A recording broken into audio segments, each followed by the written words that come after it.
Boa noite a todos, sejam todos muito bem-vindos a mais um direto, este relacionado com um tema que, a meu ver, é muito importante e é muito recente, também muito atual, e, acima de tudo, acaba por estar relacionado com aquilo que muitos ocidentais têm feito, sobretudo pessoas que continuam a servir como claque para aquilo que são as teorias ocidentais e para aquilo que deve ser a defesa do Ocidente contra a Rússia. E porquê que eu julgo que isto acaba por ser um tema importante? Porque é importante esclarecer as pessoas sobre o que é que verdadeiramente se pode esperar de tudo isto deste pacote financeiro aprovado pela Câmara dos Representantes dos Estados Unidos em favor de Ucrânia, Israel e também Taiwan. Mas antes, eu gostaria também de alertar, e já houve alguém que me alertou aqui para isso, para o facto de o Pepe Escobar ter lançado um tweet que verdadeiramente incendiou as redes sociais, sobretudo o Twitter, na qual ele alega que recebeu informações de uma fonte ligada à intelligence ou às informações na Ásia e que lhe teriam dado conta que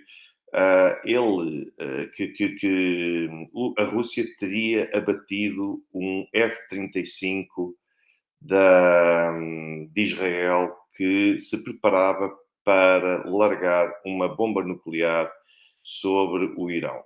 Eu vou guardar um vídeo em especial que será lançado amanhã de manhã, onde vou dissecar isso. Sei que já me falaram desse tema, mas eu não gostaria de misturar naturalmente aqui todos esses temas. Gostaria de agradecer também aqui ao Sr. Rui Lopes Gil pelo facto de ter feito as felicitações por causa da entrevista com Joana Amaral Dias. Quem puder que veja, é para o córtex frontal, que é o videocast de Joana Amaral Dias. Foi um prazer estar à conversa com ela. Portanto, gostaria que todos aqueles que tiverem a oportunidade que possam efetivamente aceder a ele, porque está disponível no canal de YouTube do Jornal Sol. Tem tido muito boa repercussão, a própria Joana também já me ligou a informar e a comunicar a sua satisfação com a repercussão que o vídeo tem tido. A nossa conversa que teve, para mim foi um tremendo prazer conversar com a Joana Amaral Dias. Acho que independentemente de projetos políticos que as pessoas escolham ou não, e eu não estou aqui a dizer que estou contra o anúncio que Joana Amaral Dias fez, pelo contrário, acho que se enquadra bastante naquele tipo de projeto, mas independentemente de apoiar ou não, acima de tudo, o mais importante é poder conversar e poder falar com alguém que está disponível para trocar impressões e para aprender também de alguma maneira, e também alertar quem está do outro lado para um conjunto de outras situações. Mas isso, isso acaba por ser para todos aqueles que tiverem curiosidade poderem analisar essa conversa com a Joana Amaral Dias. Eu agora queria focar-me neste pacote de ajuda aprovado pela Câmara dos Representantes dos Estados Unidos e que falamos de um pacote que ascende a 61 mil milhões de dólares para a Ucrânia e depois não só para a Ucrânia, como também falamos de um pacote militar e de uma ajuda militar a Israel e também ao Taiwan. A primeira coisa que me apraz dizer sobre isto é, desde logo, que isto é uma forma de poder estar presente em vários palcos diferentes, em 3 zonas geográficas distintas. Portanto, nós falamos da Europa, da Ásia, ou neste caso na Ásia até está distribuído em 2, mas depois, quando falamos de Médio Oriente, nós falamos naturalmente de uma Ásia que já está ali entre a Ásia pura, ou a Ásia Central, a Ásia central naquela própria medida que nós conhecemos, a Europa e também o continente africano, e depois temos o Extremo Oriente. Ou seja, dos Estados Unidos, nós temos um parlamento, porque isto é a Câmara Baixa, a Câmara dos Representantes é a Câmara Baixa equivalente ao Parlamento Português. Nós temos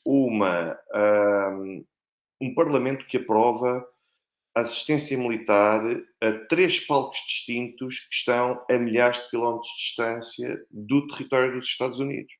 Portanto, não há vocação defensiva, não há sequer a tentativa de apoiar um grupo de pessoas ou de Estados que possam, de alguma maneira, ajudar a proteger reflexamente os Estados Unidos de qualquer ameaça oriunda do exterior, alguma ameaça externa. E aquilo que nós temos é uma pura ingerência de os Estados Unidos não só influenciarem a situação política no conjunto, num conjunto de determinados países, mas também de continuarem a incendiar os ânimos, em sentido literal e não só, em 3 palcos distintos, na esperança de que nunca se venham a envolver diretamente nestes conflitos e que se venham a envolver apenas através daquilo que se chama de guerras por procuração. Portanto, os Estados Unidos, por um lado, é uma tática inteligente, que é não se expõem diretamente, mas ao apoiar terceiros Estados, terceiros governos, terceiros grupos armados. Mas, por outro lado, os Estados Unidos, em simultâneo, acabam por alimentar e por agravar ainda mais a situação política e a tensão que se verifica num conjunto de palcos distintos. Ou seja, é por tudo isto que eu julgo que logo aqui este plano, este programa é altamente desastroso. Eu ainda hoje li alguém por aí num sítio, era na comunicação social russa, a falar que o Volodymyr Zelensky é o maior gestor de um fundo externo a nível mundial, porque com todas as ajudas que já recebeu a Ucrânia e com aquelas que ainda se prepara para vir a receber, Volodymyr Zelensky, supostamente na qualidade de chefe de Estado da Ucrânia, seria o gestor desse fundo. E eu não acompanho este título que diz que Zelensky é o gestor do maior fundo a nível mundial que possa existir. Porquê é que eu não concordo com esta afirmação? Porque o dinheiro dos Estados Unidos não vai para a Ucrânia e depois a Ucrânia é que se vai tratar de encarregar de fazer as compras. O dinheiro dos Estados Unidos vai, a esmagadora maioria de todo o dinheiro que vai ser canalizado pelos cofres dos Estados Unidos, vão ser direcionados para a indústria militar dos Estados Unidos também, para que depois a indústria militar possa fornecer esse armamento, ou possa devolver aos Estados Unidos armamento, com o qual estes vão acabar por fornecer à Ucrânia. Ou seja, Volodymyr Zelensky e a Ucrânia não vão receber sequer este valor. Não vão sequer tocar neste valor, nem se vão aproximar de metade ou de 10% que seja. É muito pouco aquele conjunto de dinheiro que vai ser de valor de verba, que vai ser verdadeiramente canalizado para os cofres da Ucrânia e depois, sim, utilizado ou reinvestido pela Ucrânia para a indústria de defesa e não só, para qualquer tipo de interesses e de prioridades que venham a ter. Portanto, isto é uma falácia. Isto é apenas uma forma de os Estados Unidos continuarem a alimentar a indústria militar do país, completamente alheios à forma como depois este armamento vai ser gerido ou não pelo lado ucraniano. Aquilo que já aconteceu durante muito tempo foi nós temos o chamado Land and Lease, em que, à luz do qual eram criados empréstimos na prática e eram fornecidos equipamentos e a Ucrânia assumiria a responsabilidade pelas perdas ou pelos danos de equipamento. Mas, por outro lado, aquilo que também é muito importante sublinhar é que, neste caso concreto, nós vamos ter, uma vez mais, a Ucrânia, que, ainda que não se responsabilize diretamente pelo valor desta ajuda, acaba, na prática, por continuar nas mãos dos Estados Unidos. Portanto, mas isto à conclusão de que a Ucrânia nem sequer vai cheirar, permitam-me usar esta expressão, grande parte daquilo que é o valor e a verba destinada pelos Estados Unidos para a Ucrânia. Depois, é a forma como os Estados Unidos têm a capacidade, muita gente fala que os russos tiveram a capacidade de conseguir contribuir decisivamente para a adesão da Finlândia e da Suécia à NATO. Eu não concordo que isso possa ser visto com algum negativismo, porque rodeada e cercada por países NATO, já a Rússia estava. A questão do Báltico certamente será um aspecto que será resolvido, mas não me parece que de momento seja uma grande preocupação. A seu tempo será naturalmente tratada. E aquilo que eu vejo aí sim é a capacidade que os Estados Unidos têm para conseguirem juntar e aproximar cada vez mais aquilo que já se chama como o bloco RIC, Rússia, Irão e China. Ou seja, este bloco tem estado unido, cada vez mais coeso, hum, em torno de um adversário, que eu não quero chamar de inimigo, apenas é formalmente inimigo para o Irão, mas em torno de um adversário comum. Hum, E aquilo que eu poderia dizer era que este grupo, Rússia, Índia e China, hum, naturalmente que estas três frentes que são acesas pelos Estados Unidos e inflacionadas, naturalmente que acabam por ser frentes que só concorrem para que Rússia, Irão e China assumam uma estratégia comum. É simples quanto isso. Eu estou a ver aqui uma crítica do Sr. Ricardo Pereira, que naturalmente recebo sempre de bom grado, e todas as perguntas, todas as opiniões que são feitas numa perspectiva construtiva, ou pelo menos que não são feitas de uma forma pejorativa, como parece ser o caso, naturalmente são sempre bem-vindas. Mas o Sr. Ricardo Pereira diz, para já diz-me que eu sou cada vez menos isento. Gostava que concretizasse. E agora aqui diz, gostava de saber que informações tem para dizer que a Ucrânia nem vai chegar a 10% do dinheiro. As informações que eu tenho são muito simples. Os Estados Unidos, estamos a falar de um pacote de ajuda militar.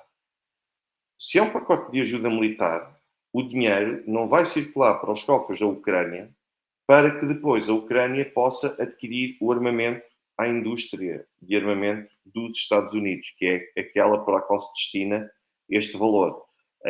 Quando eu digo que a Ucrânia não vai chegar nem 10%, é no sentido que o dinheiro não vai chegar à Ucrânia, porque o dinheiro vai ser canalizado diretamente por Washington, diretamente para a indústria militar local, para terem certeza que o dinheiro pelo menos chega ao destinatário, e só depois é que vão pegar nesse armamento e vão fornecê-lo para a Ucrânia na prática. Ou seja, é por isto, eu não estou a dizer que o dinheiro vai ser desviado. O que eu estou a dizer é que o dinheiro não vai diretamente para a Ucrânia, o dinheiro vai para o complexo de indústria militar dos Estados Unidos e depois o que a Ucrânia vai receber vai ser armamento, que corresponde todo ele junto a uma determinada verba, mas a Ucrânia não vai receber este dinheiro e agora vamos fazer a lista de compras ou vamos distribuir por todos nós. Portanto, era isto que eu queria explicar para que ficasse mais fácil de perceber. Relativamente também um abraço para o Hugo Rufino Marques e para Varsóvia, para a magnífica cidade de Varsóvia, onde ainda bem que o Hugo Rufino Marques agora me veio lembrar desta questão de Varsóvia, porque eu colaborava até há pouco tempo com a Faculdade de Direito da Universidade de Varsóvia. Houve um evento que agora foi criado pela Universidade de Poznan, que tem muita proximidade com a Faculdade de Direito da Universidade de Varsóvia. E eu fui convidado esta semana, na terça-feira, fui convidado para participar num congresso que se realizará em Poznan, não daqui a mais ou menos 15 dias. E convidaram-me, naturalmente, disseram logo que ajudavam, as ajudas de custo para a estadia, tudo mais. Ok, vou tentar organizar, o problema é que pedir diretamente para Poznan. Poznan só tem voos 2 vezes por semana, às terças e sábados, portanto logo aqui implicava que eu ficasse quase uma semana em Poznan. Tentei procurar alternativas. Varsóvia também não é propriamente Varsóvia. Também não é propriamente Varsóvia, fica a cerca de 300 e tal quilómetros de Poznan, portanto também não era execuível. Eu andei aqui a ver como é que podia encaixar e no dia seguinte recebi então, das mesmas pessoas que me convidaram, recebi então uma mensagem a dizer que um dos diretores da Universidade de Poznan afinal vai ter de retirar o convite e não vai poder pagar rigorosamente nada, que se eu quiser eu tenho que pagar, por um motivo muito simples, porque viu a minha entrevista no Russia Today. Portanto, como viu uma das minhas intervenções para o Russia Today, eles disseram exatamente assim: isto não é censura, isto é apenas respeito pelas vítimas, porque nós temos muitos alunos ucranianos. E pronto, é assim que as academias estão feitas, é assim que as coisas estão feitas. Portanto, as pessoas convidam, dizem que gostam imenso de mim enquanto académico, mas não podem ter-me com eles por respeito às vítimas. Tão simples quanto isto. Claro que eu deixei apenas 2 perguntas, apenas para eles perceberem. Eu apenas perguntei se o mesmo diretor que me quis cancelar e que me cancelou, quis saber se esse mesmo diretor sabe quem é que assassinou o ministro do Interior da Polónia em 1934. E se ele sabe também quem é que matou milhares e milhares de polacos durante a Segunda Guerra Mundial. Não sei. Portanto, pelos vistos não saberá, ou se souber, também fica explicado o porquê do cancelamento. Para mim é completamente indiferente, mas queria partilhar isto convosco, até porque tenho as mensagens escritas que não deixam mentir, mas, enfim, isso é para cada um decidir. Ora bem, voltando outra vez ao tema, é muito curioso, aquilo que eu gostaria de assinalar aqui ainda é que nós, quando falamos desta verba que vai ajudar ou servir para ajudar militarmente a Ucrânia, as pessoas continuam a falar dela como se viesse ser algo que fosse decisivo para o campo de batalha. Eu vou-vos dizer o seguinte: desde que começou a Operação Militar Especial, os Estados Unidos já canalizaram em ajuda militar mais de 50 mil milhões de dólares. Esses 50 mil milhões de dólares que foram canalizados pelos Estados Unidos e depois, além de tudo o resto, para fins não militares, que excede os 100 mil milhões de dólares. Portanto, estamos a falar de quase 50% do PIB de Portugal, só pelos Estados Unidos para a Ucrânia. Tudo isso teve várias consequências. Vejam o mapa da Ucrânia, aquele que era a 24 de fevereiro de 2022 e aquele que temos hoje. Vejam também no que é que deu a situação política, a situação económica, a situação social na Ucrânia nos dias de hoje. Vejam o que é que fizeram esses mais de 50 mil milhões de dólares. Depois, Sr. Cristiano, muito obrigado pelas suas palavras e pela sua confiança. Depois, vejam também o que é que estes mais de 50 mil milhões de dólares tiveram como consequência ou tiveram como resultado, por exemplo, para fragilizar a Rússia, para enfraquecer a Rússia. A Rússia continua, volto a insistir, extremamente confortável com tudo aquilo que está a passar no terreno. Estar a ligar ou a manter a Ucrânia ligada às máquinas apenas para evitar a capitulação da Ucrânia, isto pode ter um de 2 significados. O primeiro deles é querer alimentar a expectativa de que a Rússia possa, mais tarde ou mais cedo, romper, implodir e não aguentar a continuação das hostilidades, ponto número 1, e tentar através disso fragilizar. E se isso se viesse a verificar, seria naturalmente um investimento que poderia ser compreensivelmente justificado pelo Congresso dos Estados Unidos, porque era de facto uma forma de alimentar mais o balão de oxigênio para ver se verdadeiramente a Rússia quebraria, ou pode ser visto também como uma forma de os Estados Unidos ganharem tempo ou para conseguirem reunir os aliados com vista a algum tipo de incursão contra a Rússia no futuro, ou algum tipo de destacamento, de mobilização da NATO para a Ucrânia, mas a um nível massivo, ou então há várias tecnologias que os Estados Unidos e que os militares e que a defesa dos Estados Unidos ainda não conseguiu desenvolver na mesma medida que a defesa russa. E poderá eventualmente, isto aqui naturalmente estou a especular, isto é uma intuição, são cenários que estão a ser traçados, poderá esta ajuda justificar, com isto, assegurar que a Ucrânia se mantém a exercer pressão sobre a Rússia, ao mesmo tempo que os Estados Unidos continuam a desenvolver um conjunto de outras tecnologias que possam ser úteis e que possam vir a ser, num futuro próximo, decisivas para ajudarem a conter ou suster a Rússia.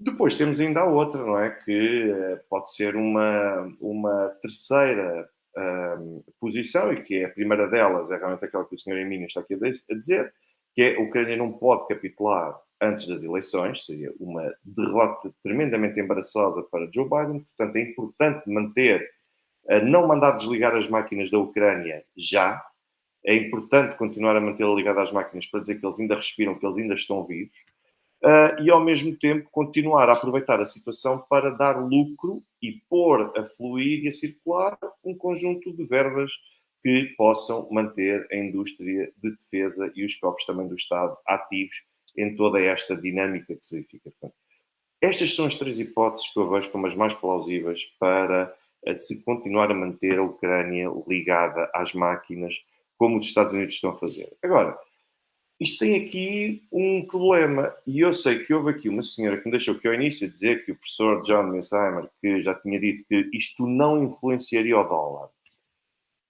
Pelo menos, eu não estou a dizer que vai verdadeiramente influenciar o dólar, que o dólar está em perigo.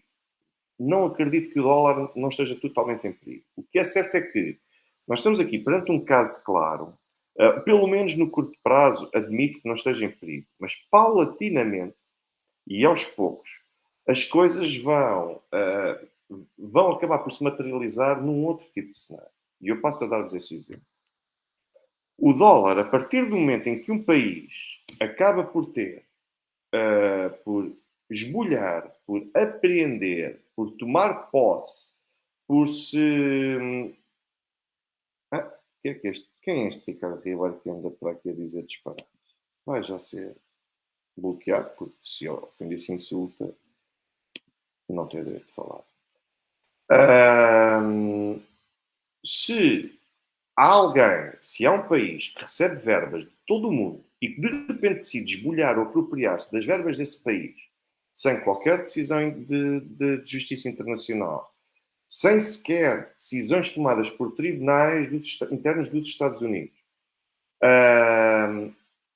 Bom, o que é que se pode dizer? Pode-se dizer que há uma perda da confiança nos bancos dos Estados Unidos e nas transações em dólares, porque os Estados que o fizerem ficam. Falta aqui este também, claro. É verdade. Falta aqui este também. Vou bloquear e apagar tudo. Não se preocupe. Não. Espera lá que isto, infelizmente, uma coisa é a pessoa vir aqui e não concordar, outra coisa é a pessoa vir aqui e ser mal educada. Ora bem, existe uma crescente perda da confiança nos Estados Unidos, não só enquanto guardiães, por assim dizer, das verbas exteriores, como também em como tendo instituições de bom senso que ajudam a aguentar ou a suster pelo menos qualquer tipo de impactos que possam contribuir para a volatilidade de um conjunto de moedas.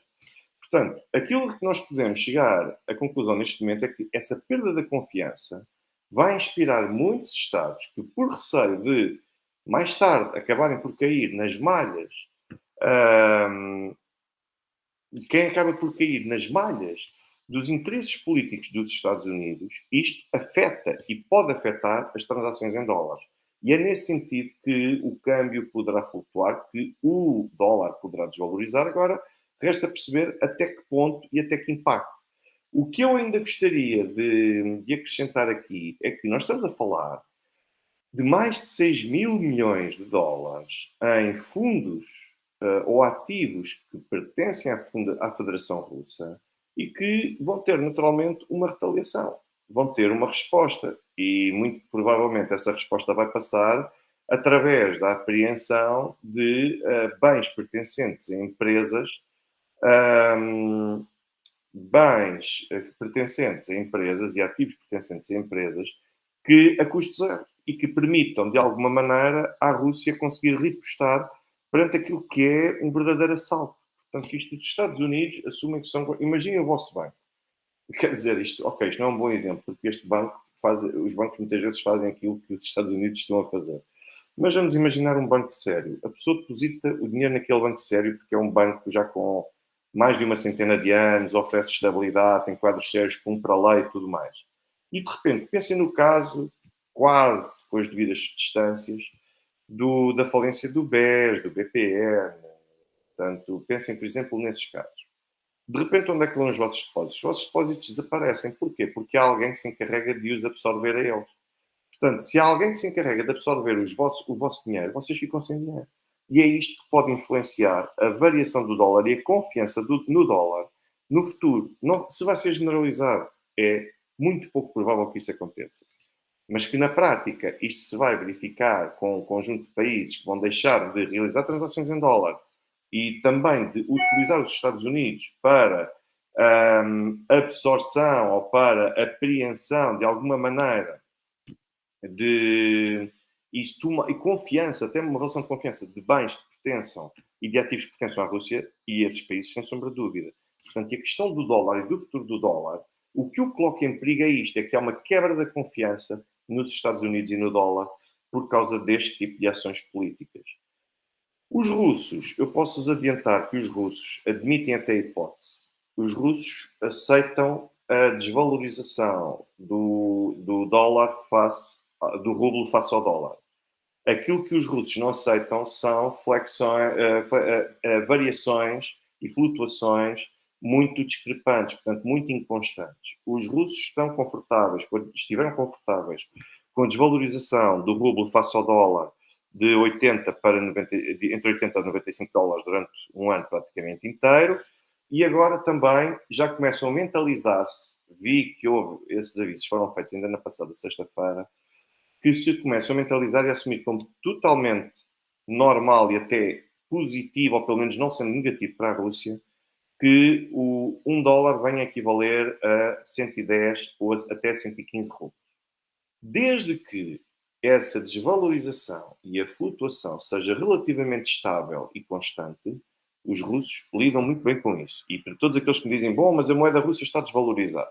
E não é por isso que a Rússia entra em crise. Pelo contrário, isto permite a entrada de mais divisas em rublos para os cofres do Estado russo e, por outro lado, aquilo que nós também poderemos dar como exemplo é o caso do Japão, que tem o iene que vale entre, um dólar vale entre 100 a 110 ienes, e não é por isso que a economia japonesa está em crise. Portanto, isto é só um exemplo, poderia dar outros. Senhor Reinaldo Melo, muito obrigado pelo seu contributo, muito obrigado pela sua confiança e também por ser uma presença aqui no canal e por todo esse contributo que é sempre muito importante. Depois, diz-me aqui o Sr. Jaime Baião, perguntando o Sr. Jaime Baião, não entendo porque é que a Rússia tinha depósitos tão avultados nos bancos do Ocidente. Pode explicar este roubo da América não é uma declaração de guerra? Bom, uma declaração de guerra em sentido formal, não. Mas que é mais uma forma de provocar a Rússia e de tentar gerar uma reação por parte da Rússia, sem sombra de dúvida. Agora, é natural que a Rússia queira ter fundos distribuídos em vários pontos. Não é só nos Estados Unidos, é também na Alemanha, é também em França. Portanto, falámos aqui em vários países que recebem, que têm fundos russos. Porquê? Porque em termos bancários e mesmo em termos de moeda, são instituições que oferecem bastante segurança ao Estado russo. Portanto, são Estados nos quais sempre foi inimaginável que pudesse haver lugar à apropriação deste tipo de verbas e de valores, como, por exemplo, os Estados Unidos decidiram agora fazer. E eu recordo que eles agora, esses bens encontram-se congelados, mas ainda não foram revertidos para nenhum tipo de fim. E eu recordo que a própria Elvira Nabiulina tentou recuperar e conseguiu ainda alguns. Mas se soubesse aquilo que estava em cima da mesa, porque ela não sabia que a operação militar especial iria ser desencadeada, esse dinheiro teria sido recuperado e teria sido transferido muito mais cedo, portanto, mas já não foi a tempo. Isto é para vocês perceberem porque é que o dólar está aqui em risco. Não está em risco de colapsar, não vejo seja por aí, mas isto continua a abrir as portas para a diminuição das transações em dólares e abre ainda perspectivas para a crescente desdolarização da economia mundial. Portanto, e é tudo isto que eu gostaria de vos alertar, eu volto a insistir. Mais de 100 mil milhões de dólares investidos na Ucrânia, dos quais mais de metade investidos para fins militares, com todas as ajudas da União Europeia, também com quantidades astronómicas, levaram a Ucrânia ao ponto a que nós a conhecemos agora. Não será certamente mais 61 mil milhões que conseguirão fazer essa diferença. Portanto, como eu vos digo, a única coisa que vai conseguir trazer vai ser mais hostilidade, mais mortes na Ucrânia, vai conseguir trazer mais danos para a Ucrânia e obrigar a Rússia a percepcionar este tipo de ajudas como a necessidade de continuar a expansão territorial para poder garantir a sua própria proteção.